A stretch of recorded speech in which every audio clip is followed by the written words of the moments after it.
Царево слънцето пече по-силно. Затова хотелиерите казват, че не очакват кризата да ги засегне през наближаващия летен сезон. И те, и хората от общината са си създали своите антикризисни мерки. С тях хем са в крак с политическата мода напоследък, хем привличат туристи и по време на кризата. Нашата фирма е взела решение за намаляване на цените с около 10% спрямо миналата година, въпреки че през последните 3 години цените не са променяни при нас. Отделно за детския и за младежкия туризъм правим още по-голямо намаление и увеличаваме екскурзионната и познавателната дейност за децата. Политика във фирмата ни е била винаги за първо дете намаление 20%, за второ дете в семейството 40%.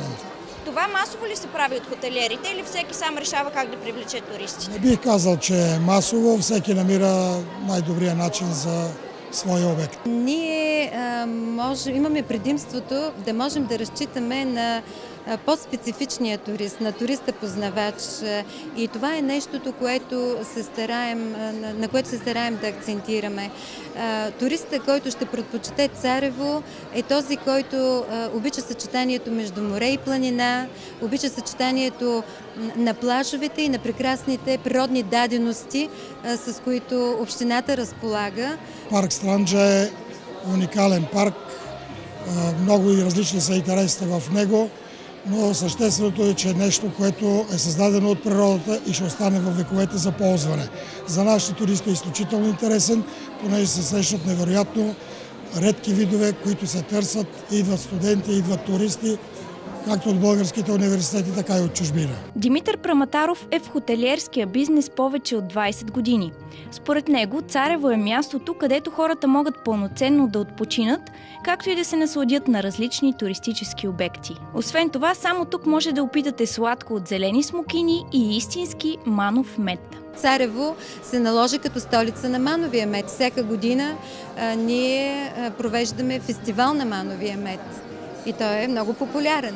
Туристът е добре дошъл, обгрижен добре, нахранен с местни вкусотии и може да бъде свидетел на местни обичаи. Хората остават много впечатлени. Освен това, по река Вилека имаме също един много добър туристически продукт, разходка с лодка по Вилека. На всеки препоръчвам да дойде и да го види, ще остане очарован. Опознавателният, еко и етнотуризмът, яхтеният туризъм, селският и ловният туризъм, както и подводният риболов също се развиват с пълна сила. Няма по-хубаво море от това, което е в Царево.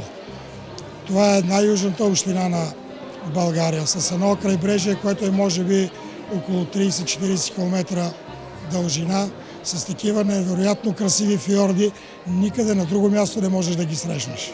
Нестинарството пък е запазена марка на община Царево. Градът е люлката на този древен обичай. За любителите на археологически разкопки и интересни находки, общината изгражда и нов музей. Може би сме една от малкото общини, които в момента изграждат музеи. И наистина дестинацията има много примамливи моменти. В същото време не сме много скъпо място. Така че, освен това, сме тихо и спокойно място. Това е нещото, на което така ми се ще да акцентирам специално. Музеят ще е общински, ще има археологическа част, но хайде да оставим това в тайна за нашите бъдещи гости и посетители. В Царево ще откриете идеалното съчетание между топъл морски бриз и нежен планински полъх. И не забравяйте! В Царево слънцето мога да кажа, че пече 365 дни. Така че това лято изберете българското Черноморие.